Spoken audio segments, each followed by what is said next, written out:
بسم الله الرحمن الرحيم.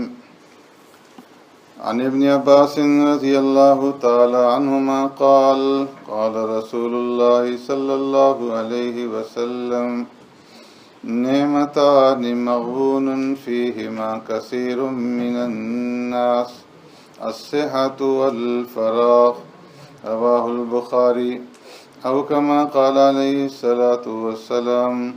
صدق رسول اللہ صلی اللہ علیہ وسلم.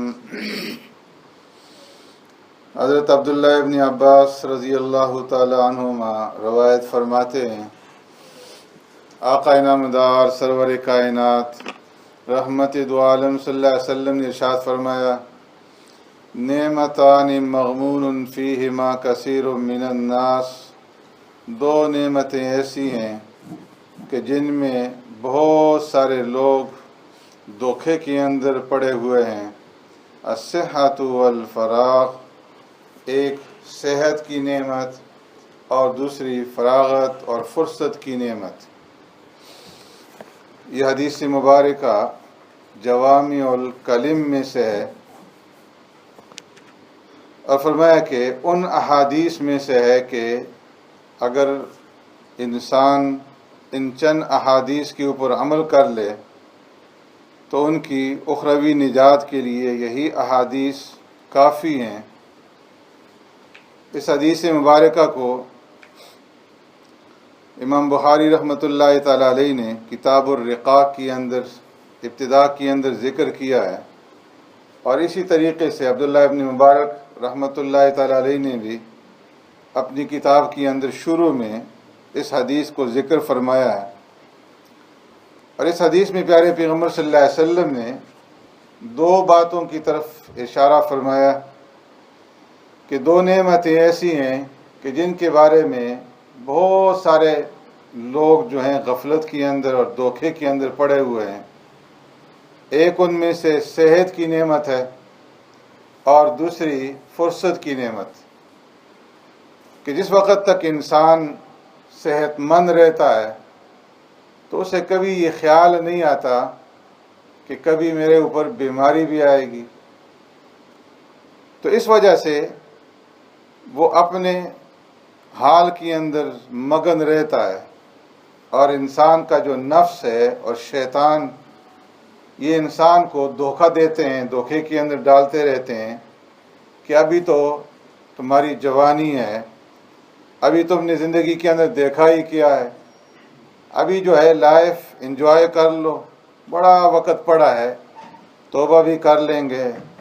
اور نمازیں بھی پڑھ لیں گے، روزے بھی رکھ لیں گے، حج بھی کر لیں گے، داڑھی بھی رکھ لیں گے، سارے نیک اعمال کر لیں گے، لیکن اس وقت جو ہے انجوائے کر لو. تو فرمایا کہ یہ نفس اور شیطان کا انسان کو دھوکہ ہوتا ہے، جبکہ وہ اس صحت سے جو اللہ رب العزت کی طرف سے بہت بڑی عطا ہے، دین ہے، اس سے فائدہ نہیں اٹھاتا. اور فرمایا کہ بیماری کے بارے میں نہیں سوچتا کہ بیماری جو ہے وہ اعلان کر کے اور نوٹس بھیج کر کے نہیں آتی، بلکہ اچانک جو ہے انسان تندرست ہوتا ہے، صحت مند ہوتا ہے، توانا ہوتا ہے، کہ اچانک سے بیماری جو ہے وہ حملہ کر دیتی ہے. بیٹھا بیٹھا جو ہے فالج کا اٹیک ہو گیا، اور جس وقت بیماری کا اٹیک ہوا تو اب نہ ہل سکتا ہے، نہ کوئی کام کر سکتا ہے، نہ اپنی کروٹ جو ہے بدل سکتا ہے، نہ کوئی عمل کر سکتا ہے. تو اس وجہ سے فرمایا کہ جو صحت کی نعمت ہے یہ بہت بڑی نعمت ہے، اور اس کی اندر جو ہے انسان کو دھوکے کے اندر نہیں پڑنا چاہیے، بلکہ اس صحت کی نعمت کو استعمال کرنا چاہیے اپنی آخرت کو بنانے کے لیے. اس لیے پیارے پیغمبر صلی اللہ علیہ وسلم جو کہ امت کے اوپر ماں باپ سے زیادہ شفیق اور مہربان ہیں، آپ صلی اللہ علیہ وسلم نے اپنی امت کو اس طرف متوجہ فرمایا کہ آپ صلی اللہ علیہ وسلم امت کے حال سے واقف تھے اور ہمارے ہر ایک کمزوری کو جانتے تھے.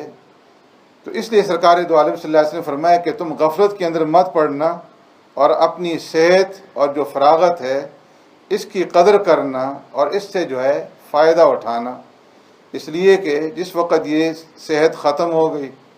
اور یہ وقت ختم ہو گیا، زندگی ختم ہو گئی، تو اس کے بعد پھر عمل کرنے کا دوبارہ جو ہے وہ موقع نہیں آئے گا۔ عمل اس دنیا ہی کے اندر کرنا ہے، آخرت جو بنانی ہے تو اس دنیا کے اندر ہی رہ کر کے بنانی ہے، اور اعمال خیر کے اندر، نیکیوں کے اندر جتنا اضافہ کر سکتے ہیں وہ دنیا کے اندر ہی کر سکتے ہیں، مرنے کے بعد پھر اعمال کے اندر اضافہ نہیں ہو سکتا۔ تو اس لیے فرمایا کہ جب مر جاؤ گے تو مرنے کے بعد پھر افسوس کرنے کا کوئی فائدہ نہیں ہوگا۔ قرآن کریم کے اندر اللہ تبارک و تعالیٰ نے کفار کا ذکر فرمایا ہے کہ جس وقت انہیں دوزخ کے اندر ڈالا جائے گا اور دوزخ کی آگ کے اندر جلایا جائے گا، تو فرمایا کہ اس آگ کے اندر جلنے سے ان کے اوپر موت نہیں آئے گی، اور ان کا یہ عذاب جو ہے وہ ہلکا نہیں ہوگا، دائمی ہوگا۔ وَهُمْ يَسْتَرِحُونَ فِيهَا رَبَّنَا أَخْرِجْنَا نَعْمَلْ صَالِحًا غَيْرَ الَّذِي كُنَّا نَعْمَلْ، وہاں پر وہ چیخیں گے، چلائیں گے اور اللہ سے سوال کریں گے، ربنا اخرجنا، اے ہمارے پروردگار ہمیں ایک دفعہ اس دوزخ سے نکال کر کے واپس دنیا کی طرف بھیج دے، نعمل صالحا، ہم دنیا میں جا کر کے اچھے اعمال کریں گے، غیر الذی کننا نعمل، جو پہلے دنیا میں ہم عمل کرتے رہے اب دوبارہ دنیا کے اندر جا کر کے ویسے اعمال نہیں کریں گے، بلکہ ہم نیک اعمال کریں گے، اچھے اعمال کریں گے، ایک دفعہ ہمیں دنیا کی طرف بھیج دے۔ تو اللہ رب العزت فرمائیں کہ اولم نعمرکم ما یتذکر فی من تذکر وجاءکم النذیر فذوقوا فما للظالمین من نصیر۔ اللہ فرمائیں گے کہ ہم نے کیا تمہیں زندگی نہیں دی تھی، تمہیں عمر نہیں دی تھی؟ وہ عمر جو ہم نے دنیا کے اندر تمہیں دی تھی سمجھنے کے لیے، نصیحت حاصل کرنے کے لیے کافی تھی، اگر تم نصیحت حاصل کرنا چاہتے۔ اور پھر اس کے ساتھ ساتھ ہم نے عمر بھی دی، اور پھر وجاءکم النذیر، تمہارے پاس ڈرانے والے بھی آئے کہ تمہیں اللہ کے عذاب سے، اللہ کی پکڑ سے، آخرت کے عذاب سے ڈراتے رہے۔ 1,24,000 انبیاء علیہ السلام آئے، اور پھر آخر میں خاتم الانبیاء جناب محمد الرسول اللہ صلی اللہ علیہ وسلم تشریف لائے، اور پھر ان کے خلفاء اور ان کے وارثین آئے اور ڈراتے رہے تمہیں کہ اپنی اس صحت سے اور اپنی اس زندگی سے فائدہ اٹھا لو اور اس کو غفلت کے ساتھ مت گزارو، لیکن تم نے ان ڈرانے والوں کی ڈراوے کے اوپر جو ہے کان نہیں دھرا۔ فذوقوا فما للظالمین من نصیر، تو اس لیے آج جو ہے جہنم کا یہ عذاب چکھو، اور ظالموں کے لیے کوئی بھی آج مددگار نہیں ہوگا۔ تو فرمایا کہ یہ دنیا کی جو زندگی ہے اس میں بہت سارے ڈرانے والے آئے، وجاءکم النذیر۔ مفسرین نے فرمایا کہ ڈرانے والوں سے مراد حضرات انبیاء علیہ السلام اور ان کے خلفاء اور ان کے وارثین ہیں۔ اور اسی طریقے سے بعض رات نے فرمایا کہ وجاءکم النذیر سے مراد جو ہے، ڈرانے والوں سے مراد یہ ہے کہ انسان کے سر کے اندر، انسان کی داڑھی میں سفید بال آ جاتے ہیں، تو یہ سفید بالوں کا آنا فرمایا یہ بھی نذیر ہے، یہ ڈرانے والے ہیں کہ اب جو ہے تمہاری زندگی کا اختتام ہو رہا ہے اور تم موت کی طرف جا رہے ہو، قبر کی طرف جا رہے ہو، اب اپنے آپ کو سدھار لو، باز آ جاؤ۔ تو فرمایا کہ بالوں کا آنا یہ بھی نذیر میں سے، ڈرانے میں سے۔ اور اسی طریقے سے فرمایا کہ انسان کے پوتوں کا ہونا اور دوتوں کا ہونا، فرمایا کہ یہ بھی نذیر ہیں کہ جب کوئی پوتا پیدا ہوتا ہے تو فرمایا کہ وہ بھی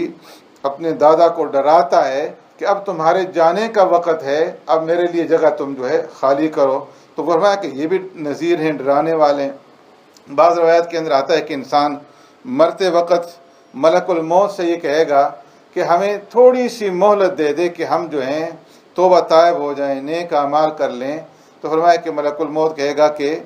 اب تمہیں مہلت نہیں ملے گی، اس لیے کہ کئی جو ہے تمہیں بتانے والے آئے، وہ کہے گا کہ میرے پاس تو کوئی بھی نہیں آیا، کوئی ڈرانے والا نہیں آیا، کوئی قاصد نہیں آیا۔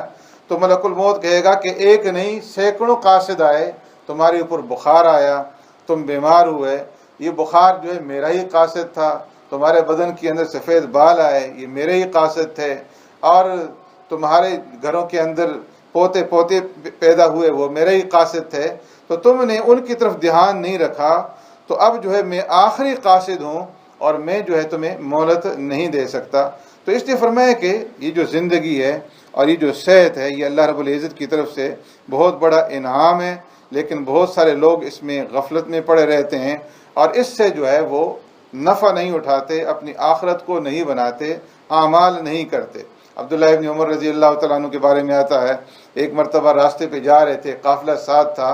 کہ راستے میں قبرستان آ گیا تو فوراً اپنی سواری سے اتر کر کے وہاں پر انہوں نے 2 رکعت نماز ادا کی اور پھر سفر شروع کر دیا۔ جو ساتھ کے لوگ تھے انہوں نے سوچا کہ شاید کسی بڑے بزرگ کی قبر ہوگی، پوچھا کہ یہ کس کی قبر ہے کہ آپ نے یہاں پر اتر کر کے 2 رکعت نماز ادا کی؟ فرمایا کہ کسی بزرگ کی قبر نہیں، بلکہ جب قبرستان کے اوپر میرا گزر ہوا میں نے ان قبروں کو دیکھا تو مجھے سرکار دو عالم صلی اللہ علیہ وسلم کی حدیث یاد آ گئی کہ آپ صلی اللہ علیہ وسلم نے ارشاد فرمایا کہ مرنے کے بعد قبر کے اندر مردے جو ہے یہ آرزو کرتے ہیں کہ اے کاش ہم 2 رکعت نماز نفل ادا کر لیں اور اپنے اعمال کے اندر، نیکیوں کے اندر اضافہ کر لیں، لیکن مرنے کے بعد وہ 2 رکعت نماز نفل ادا نہیں کر سکتے۔ تو مجھے جب یہ حدیث یاد آئی تو میں نے کہا کہ میں تو اس حدیث کے اوپر عمل کر سکتا ہوں، 2 رکعت نماز ادا کر سکتا ہوں، تو اس لیے میں نے اتر کر کے 2 رکعت نماز ادا کی۔ تو یہ رمضان المبارک کا مہینہ اور یہ صحت اور یہ زندگی یہ رب العالمین کی طرف سے انعام ہے، اس کی قدردانی کرتے ہوئے اپنی اس صحت سے اور اپنے اس وقت سے فائدہ اٹھانا چاہیے۔ اللہ رب العزت ہمیں عمل کرنے کی توفیق عطا فرمائے۔ اللهم ربنا آتنا في الدنيا حسنة وفي الآخرة حسنة وقنا عذاب النار وقنا عذاب القبر وقنا عذاب الحشر وقنا عذاب الدين وقنا عذاب الميزان اللهم اغفر لي ولوالدي وللمؤمنين يوم يقوم الحساب رب ارحمهما كما ربياني صغيرا فاطر السماوات والأرض أنت ولينا في الدنيا والآخرة توفنا مسلما والحقنا بالصالحين برحمتك يا أرحم الراحمين۔